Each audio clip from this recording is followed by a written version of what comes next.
to Beyond the Box Score. If you're new here, then please subscribe and hit the bell icon so you never miss any update. Let's start. The series turns bloody. Who dares to take the lead? It's no longer about who wants it more. It's about who survives. The 2025 NBA Finals are no longer a chess match between two conference champions. This is trench warfare in sneakers. The Indiana Pacers and Oklahoma City Thunder are clawing, bleeding, adjusting, counterpunching, and now as they head back to Paycom Center, tied 2-2, this war is heading into its most pivotal chapter yet, Game 5. Back home in Oklahoma City, the Thunder have resurrected belief not just in themselves, but in a city. Their Game 4 response was nothing short of ruthless, an emotional and tactical comeback that electrified the hardwood. The Pacers, who entered Game 4 with swagger and momentum, left battered and silent. Suddenly, the narrative has shifted. Let's break down the entire battleground ahead of Game 5. Because if Game 4 cracked the ice, Game 5 will shatter it. The Thunder didn't just win Game 4, they dismantled Indiana's game plan. Final score. Thunder 114, Pacers 101. Oklahoma City turned up the defensive pressure and found the offensive rhythm that was missing in Game 3. The result? A suffocating second half that held Indiana to just 42 points and forced them into low-quality looks.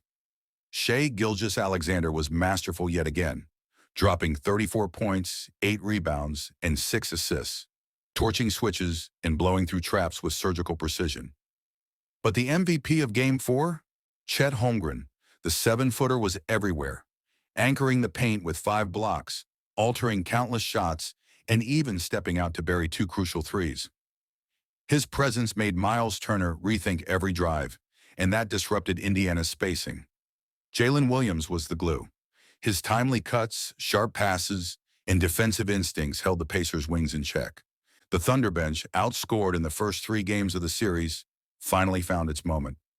Isaiah Joe and Aaron Wiggins delivered momentum-shifting plays. For Indiana, the pace collapsed. Their fast break dominance vanished, held to just 6 transition points. Tyrese Haliburton looked gassed. Pascal Siakam was forced into isolation-heavy sequences, and despite scoring 24, he never looked comfortable. A 2-2 series isn't just a scoreboard, it's a psychological reset. The Thunder have wrestled back control of the series, but that doesn't guarantee victory in Game 5. What it does mean is that the Pacers can no longer rely on emotional highs to carry them through. They need strategy. They need adjustments. Oklahoma City has the crowd, the altitude, yes, subtle but real, and the defensive edge. Indiana has been resilient all year, and we've seen them respond before. After their play-in game loss, after being down double digits to the Knicks, and after the Celtics pushed them to the brink. But this is the finals. This is pressure Indiana hasn't faced in 24 years. Game 5 will test their identity. The Thunder, on the other hand, are now fully aware of what it takes to rattle Indiana's system. That awareness makes them lethal. Daigneault's rotations in Game 4 were surgical. He gave just enough run to each bench player to keep legs fresh while using SGA and Holmgren like sledgehammers against Indiana's soft spots. Let's run through the updated Game 5 injury report as of June 13th. Thunder, Luguentz Dort, ankle probable. Dort twisted his ankle in Game 4 but returned. Expect limited minutes on Tyrese but full availability. Gordon Hayward, hamstring out. Still unavailable. His veteran presence is missed but not critical to rotation. Pacers, Benedict Mathurin, shoulder out for season. Still a major scoring absence. Obi Toppin, knee questionable. Game time decision, his energy in transition is vital. Aaron Nesmith, wrist probable. Expected to play through pain, but shooting touch may be off. Haliburton's conditioning has also raised concerns. He's averaging nearly 39 minutes per game in the finals and has struggled with bursts late in games. This will be critical. Haliburton has averaged only 12.5 second-half points in this series, and his shot selection late in quarters shows signs of fatigue.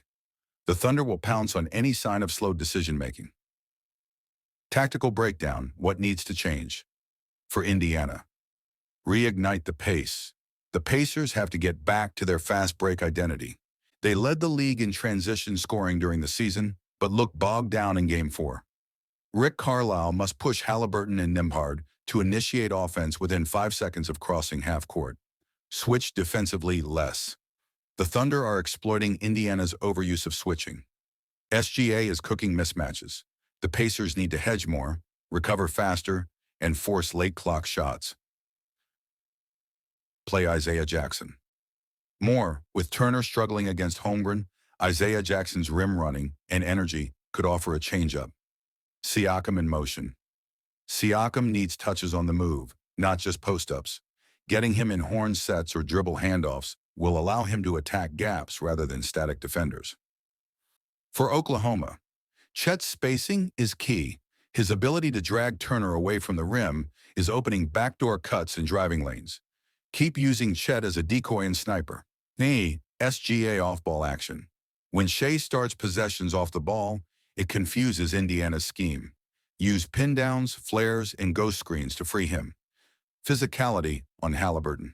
The Thunder have started bumping Haliburton early in the shot clock. More of that physical wear could break Indiana's flow. Bench defense.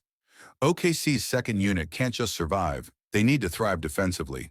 If they keep Nembhard, Nesmith, and McConnell out of rhythm, Indiana's ball movement dies. You cannot understate the atmosphere. The Thunder faithful are not just fans. They are a force multiplier. During Game 4, the decibel level hit near record highs when Shai nailed a step back over Nesmith in the third. The building feels like it's shaking. It disrupts communication. It energizes runs. Indiana's job? Silence them early. If the Pacers let OKC get out to a 10-2 lead in the first 3 minutes, the momentum might never swing back. They need to be the aggressor. Rick Carlisle might even consider an early timeout just to mute the building if the crowd surges. On the flip side, Daigneault feeds off that chaos. He loves it when the building swells with noise. It makes OKC's defensive blitzes hit harder. It gives SGA permission to get creative. Thunder X Factor, Jalen Williams. If J-Dub gives you 20-plus points with defensive hustle, the Pacers won't have enough. Pacers X Factor, Andrew Nembhard. He's been Indiana's surprise spark. If he scores 15-plus and limits turnovers, Indiana has a real shot. Wild card, free throw shooting. Indiana shot just 67% from the line in Game 4. If that continues, it could be a death sentence in a tight Game 5. Wild card 2, three-point volume. The Thunder don't shoot many threes, but they've been accurate.